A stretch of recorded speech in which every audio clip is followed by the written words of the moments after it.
What's good, family? What's good? It's your boy, Urban Sports Guru. To holler at y'all real quick about this NFL free agency. As I told y'all before, don't sleep on Belichick. Don't kick the dirt on him yet. I posted yesterday on IG, Patriots is making moves. I told y'all in a previous video, don't shit on Belichick. And look at what he's doing. All the moves he's making are guys who fill needs. He's not really overspending. He's not overspending. He's not paying too much of a high of a premium. Even with Cam's only getting $3 million guaranteed. I love the moves he's doing. Getting Hunter Henry today. Now he has 2 stud tight ends. The only question with Hunter Henry is his health, his knees. But when he's healthy and he's on the field, you get Trent. You get the tackle back. Put him at left tackle. And you're going to run the football. You got the running backs. You go get 2 receivers to go with the receivers that you previously had. Now they're playing different roles. That's what also is going to help. Those guys are not being counted on to play the same roles. They're going to be playing more complementary roles, which is going to make them better. I just love all the moves he's made.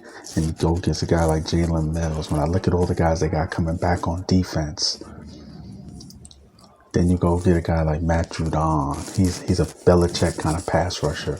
Then you go get a Jalen Mills. And I love the way Belichick is just genius defensively. If you have 2 good receivers, what he likes to do is he doesn't take Gilmore and put you all the time on your number 1. What he'll do is he'll take Gilmore, put him on your number 2, take him out the game. And if he has an adequate number 2 corner, he'll take that number 2 corner, put him on your number 1, but roll coverage every single time. So your number 1 is going against Jalen Mills, but he's not single coverage. He has help over the top, while like McCourty or Chung, who's coming back, who opted out. You're also going to have Dante Howard coming back. So when a quarterback drops back, first read, he sees the first number 1 receiver, double cover, second read, blanketed by Gilmore, you automatically got to go to read 3. And that's a win for the defense right there, where you're automatically forcing the quarterback to go to his 3rd read. You got Matt Judon, you got Dante Howard, and you get tackles inside where you're stopping the run.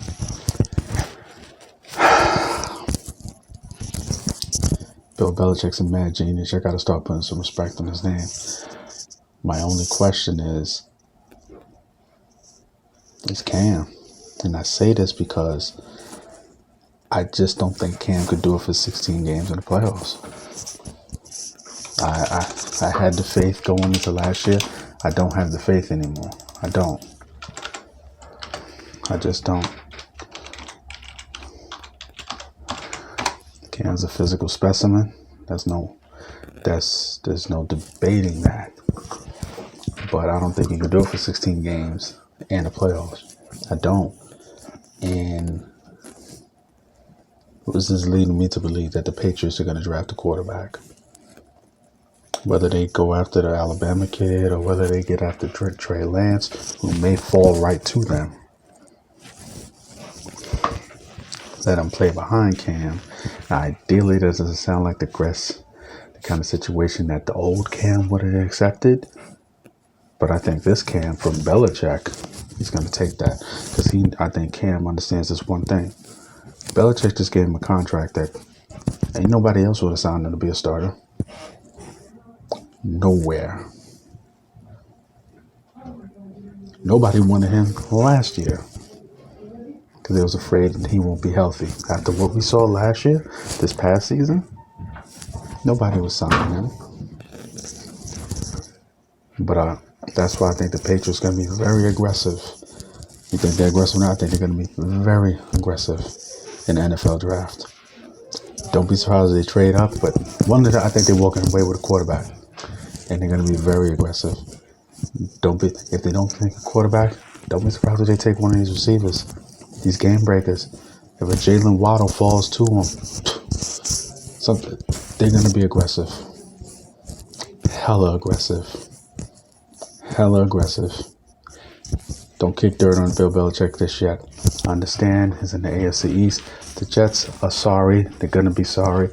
Buffalo has so much talent on both sides of the ball, and I love their coaching staff. They've drafted very well. And they have a quarterback. Miami, as much as a big fan I am of Tua, and I'm a big fan of Coach Flores, they relied a lot on turnovers. You can't do that year in, year out. You just can't. Now you're going to be counting on Tua saying that if they stay with Tua and not trade him away to get Deshaun Watson, they trade him away to get Deshaun Watson, all bets off. But I'm just saying. But as presently constructed, I like Miami's defense. I do. But they rely too much on turnovers. So that's the Patriots. As far as the Cowboys, and this is not me hating on the Cowboys, that got paid. But this is a half, and I explained this to y'all. Everybody knows the situation because now you have the salary cap being what it is and the quarterback salaries being what they are. It takes up so much of the cap, and money then starts getting taken away from elsewhere. It then forces teams to now, those draft picks, those number one picks, where you're drafting, particularly you're going to be drafting later in the first round if you have a decent football team, a better than decent football team, which you are expecting to have since you're paying your quarterback this much money. You better hit every single time now. Here's the thing. Dallas has already been feeling the effects of Dak's contract, even before giving them Dak's contract. Why do I say that? Miami just had one of the best secondaries in football. Arguably the best secondary in all of football. Guess what?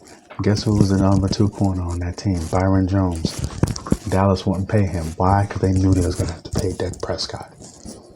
They paid everyone else. They didn't pay him. They let him go. They couldn't afford him. Now you're going to have...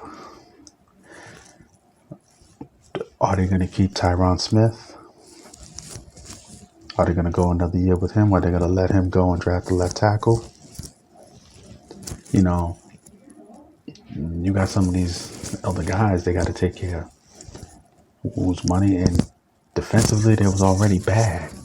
Yeah, you got Dan Quinn now and his scheme, but defensively they was already bad. You tried to Terrence Poe, the tackle from Tampa, I'm forgetting his name.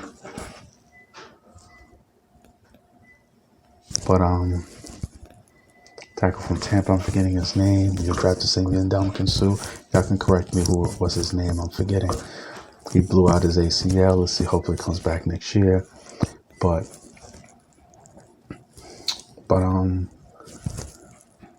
the Dallas defense is going to be bad. And the last time Dallas's team had a full season from Dak Prescott, they lost that division to Carson Wentz and the Eagles. When Carson Wentz had 0 receivers. He had CFL players as receivers, for crying out loud. Something to that effect. You know, guys of the practice squad.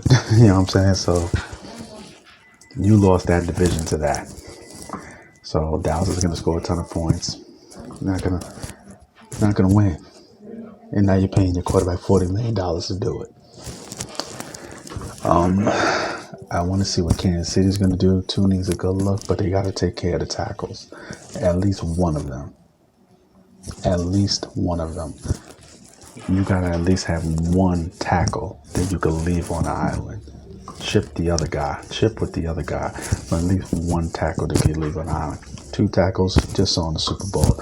You can't ask Patrick Mahomes to turn water into wine, because then Patrick Mahomes will turn into Russell Wilson.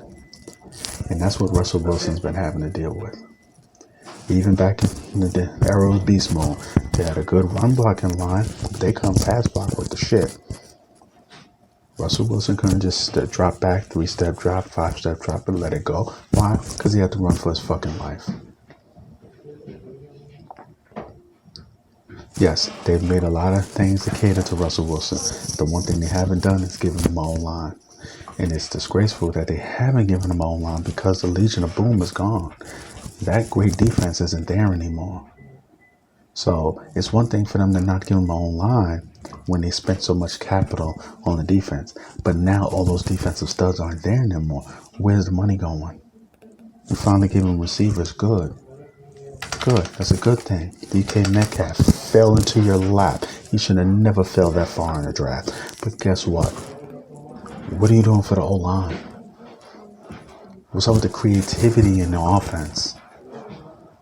And the fact that you're not putting real resources into the defense. Because just us alone is not going to get you to the Super Bowl. Because you got too many teams in the NFC that are loaded on both sides. You saw what happened going against the Rams. Rams' issue was Jared Goff. Talent loaded on both sides. You want Russell Wilson to turn water into wine against that? Now, the alternatives that are being set from him to go to Chicago wouldn't be a bad look. But, and I want to see a great defense actually have a quarterback on the other side. That's what got Seattle that Super Bowl. I hate to see great defenses go to waste. But they literally have nothing. They have nothing to hang their hat on. At least Seattle had beast mode and Russell Wilson not making mistakes and, you know what I'm saying, and ascending. They have nothing offensively in Chicago outside of the receiver Robinson. I think they better fix that shit in Seattle. That's my take. This thing is going to keep on rolling. It's your boy, Urban Sports Guru. I'm out. Salute.